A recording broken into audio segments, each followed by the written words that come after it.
OPS அவர்கள் மேல 4 தேர்தல் வழக்கு வந்து இதுக்கு முன்னாடி போட்டிருந்தாங்க. அந்த வழக்கை வந்து இப்ப ரத்து பண்ணியிருக்காங்க. அது என்ன வழக்கு? ஓபிஎஸ் அவர்களையும் பிரேமலதா அவர்களையும் பயங்கரமா விமர்சித்த விந்தியா. எடப்பாடி பழனிசாமி அவர்களுக்கு அன்புமணி ராமதாஸ் வச்ச செக் என்ன? தாவேகாவுல ராமதாஸ் அவர்கள் சேர போறதா சொல்றாங்களே, அது உண்மையா உருட்டா? தாவேகாவோட தொண்டர்கள் எல்லாருமே இப்ப ரொம்ப வேதனையில இருக்காங்க. அதுக்கான காரணம் என்ன? ஹாய், நான் உங்க தேவா. சோ வாங்க இத பத்தி டீடைலா தெரிஞ்சுக்கலாம். ஓபிஎஸ் அவர்கள் அதிமுகவுல இருந்து இப்ப திமுகவுல வந்து ஜாயின் பண்ணிட்டாங்க. அது உங்க எல்லாருக்குமே தெரியும்.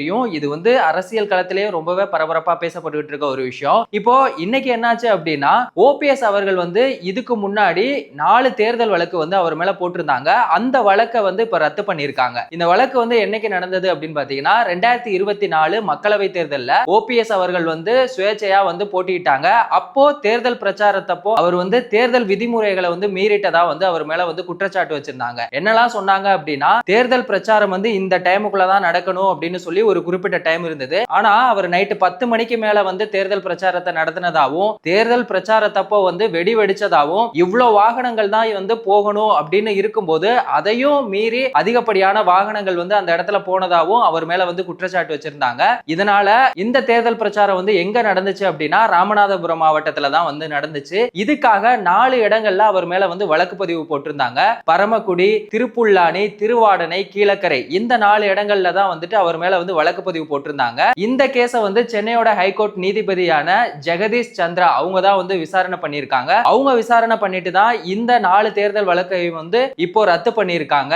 என்ன காரணம்லாம் சொல்றாங்க அப்படின்னு பாத்தீங்கன்னா, இந்த கேஸுக்கு கம்ப்ளைண்ட் வந்து ஒரு தேர்தல் அதிகாரி தான் வந்து கொடுத்திருக்கணும். ஆனா போலீஸே வந்து டைரக்டா அவர் மேல வந்து எஃப்ஐஆர் போட்டதை வந்து அக்செப்ட் பண்ணிக்க முடியாது அப்படின்னு வந்து சொல்லியிருக்காங்க. இன்னும் ஏகப்பட்ட விஷயங்கள் இதுல இருக்கு அப்படின்னு சொல்லி இந்த வழக்கை வந்து ரத்து பண்ணிருக்காங்க. இது எல்லாமே வந்து இப்போ திமுகவோட கூட்டணியில வந்ததுக்கு அப்புறமா நடந்ததுனால ஒருவேளை ஸ்டாலின் அவர்கள் சொல்லிதான் வந்து இந்த வழக்கை வந்து ரத்து பதிவு பண்ணாங்களோ அப்படின்னு சொல்லிட்டு அரசியல் வட்டாரத்துல வந்து அரசல் புரசலா பேசிட்டு இருக்காங்க. இது ஒரு பக்கம் இருக்க, விந்தியா அவங்க எல்லாருக்குமே தெரியும். அவங்க நிறைய படத்துல எல்லாம் வந்து நடிச்சிருக்காங்க. இப்போ அதிமுகவோட கொள்கை பரப்பு துணை செயலாளராகவும் இருக்காங்க. அவங்க வந்து ஓபிஎஸ் அவர்கள் வந்து என்ன சொல்லியிருக்காங்க அப்படின்னா, ஜெயலலிதா அவர்கள் மூலமா நீங்க வந்து இன்னைக்கு சொகுசா கார்ல போறீங்க, சொத்து மதிப்பெல்லாம் உங்ககிட்ட இருக்கு, அது எல்லாத்துக்குமே காரணம் வந்துட்டு ஜெயலலிதா அவர்கள் தான். ஆனா அப்படிப்பட்ட ஜெயலலிதா அவர்களோட போட்டோ எடுத்துட்டு இன்னைக்கு நீங்க வந்து திமுகவோட கூட்டணியில போயிட்டீங்க அப்படிங்கிற ஒரே காரணத்துக்காக ஸ்டாலின் அவர்களோட போட்டோலாம் வச்சுக்கிட்டு இருக்கீங்களே, நீங்க வந்து அதிமுகவுக்கு ரொம்ப பெரிய துரோகத்தை பண்ணிட்டீங்க அப்படின்னு வந்து சொல்லியிருக்காங்க. அது மட்டும் இல்லாம எடப்பாடி பழனிசாமி அவர்கள் தான் இந்த விஷயத்துல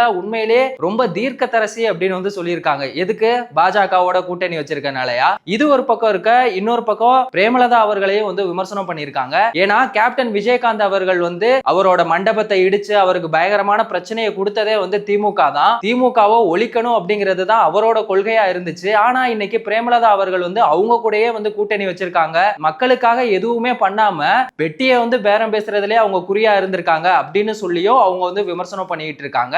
எடப்பாடி பழனிசாமி அவர்களுக்கு அன்புமணி ராமதாஸ் வந்து ஒரு செக் வச்சிருக்காரு. என்ன சொல்லியிருக்காரு அப்படின்னா, இது வரைக்குமே வந்து அதிமுக பாஜக கூட்டணியான அந்த என்டிஏ கூட்டணியில யாருக்கு எவ்வளவு தொகுதி அப்படிங்கிற எந்த ஒரு பேச்சுவார்த்தையுமே வந்து இழுவையில தான் இருக்கு. ஆனா அன்புமணி ராமதாஸ் வந்து எனக்கு 30 தொகுதி வேணும் அப்படின்னு வந்து சொல்லியிருக்காரு. அதுலயும் குறிப்பா சேலம், தர்மபுரி, மயிலம், மேட்டூர் இந்த தொகுதியெல்லாம் கண்டிப்பா எனக்கு வேணும் அப்படின்னு வந்து சொல்லியிருக்காரு. ஏன் அவர் இந்த பர்டிகுலர் தொகுதியை மட்டும் கேட்கிறாரு அப்படின்னா, அந்த இடத்துல எல்லாம் பாமக வந்து ரொம்பவே ஸ்ட்ராங்கா இருக்காங்க. வன்னியர் சமூக மக்களோட ஓட்டு வந்து அங்க ரொம்பவே அதிகமா இருக்கு. அங்க அன்புமணி ராமதாஸ் அவர் நின்னார்னா கண்டிப்பா ஜெயிப்பாரு. சோ அதனாலதான் வந்து அவர் வந்து இந்த பர்டிகுலர் தொகுதியை வந்து மெயினா அவர் கேட்கிறாரு. சோ அன்புமணி ராமதாஸ் கேட்கிற தொகுதியை வந்து எடப்பாடி பழனிசாமி அவர்கள் வந்து கொடுப்பாங்களா அப்படிங்கிறது ஒரு கேள்விக்குறியா தான் இருக்கு.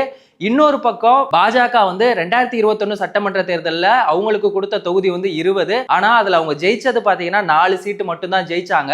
இப்போ வந்து பிஜேபி வந்து 40 சீட்டுக்கு மேல கேட்டுட்டு இருக்காங்க. சோ இது எல்லாத்துக்கும் வந்து எடப்பாடி பழனிசாமி அவர்கள் வந்து என்ன முடிவெடுக்க போறாரு அப்படிங்கிறது தெரியல. அதிமுகவுல அன்புமணி ராமதாஸ் வந்து கூட்டணி வச்சுட்டாரு. அப்ப ராமதாஸ் அவர்கள் வந்து யாரோட கூட்டணி வைக்க போறாங்க அப்படிங்கிறது ஒரு விஷயமா இருந்துச்சு. அவர் வந்து தாவேகாவோட கூட்டணி வைக்க போறதா வந்து எல்லாருமே சொல்லிட்டு இருந்தாங்க.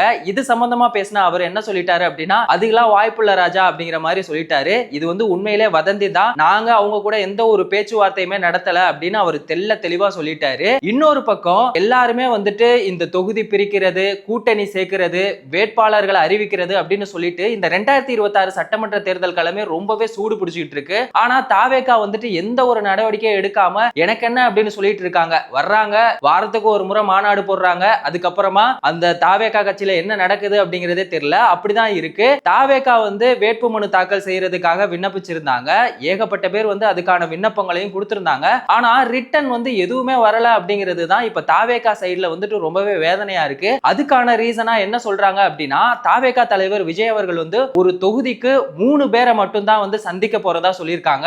இந்த செய்தி எப்படியோ லீக் ஆகி அதனால யாருமே வந்துட்டு வேட்புமனு தாக்கல் செஞ்ச மனுவை வந்து ரிட்டன் கொடுக்கவே இல்லை. ஏன்னா விஜய் அவர்களை வந்துட்டு எப்படியாவது பாத்திரலாம், அவர் கூட பேசிடலாம் அப்படின்னு சொல்லிட்டு தான் வந்து எல்லாருமே இந்த வேட்புமனு தாக்கலே வந்து செஞ்சாங்க. அவரையே பார்க்க முடியாது அப்படிங்கும் போது அந்த மனுவை நாங்க கொடுத்து என்ன பண்ண போறோம் அப்படிங்கிற மாதிரி ஒரு நிலைமையில தான் இருக்கு. தாவேகா இந்த 2026 சட்டமன்ற தேர்தலில் ஜெயிப்பாங்களா, இல்ல மறுபடியும் திமுக தான் ஆட்சி அமைக்குமா, இல்ல அதிமுக பாஜகவோட கூட்டணியான என்டிஏ கூட்டணி ஜெயிக்க வாய்ப்பு இருக்கா? உங்க கருத்தை மறக்காம கமெண்ட் செக்ஷன்ல சொல்லுங்க. வேறொரு வீடியோல வேறொரு கண்டென்ட்ல நம்ம திரும்பவும் சந்திக்கலாம்.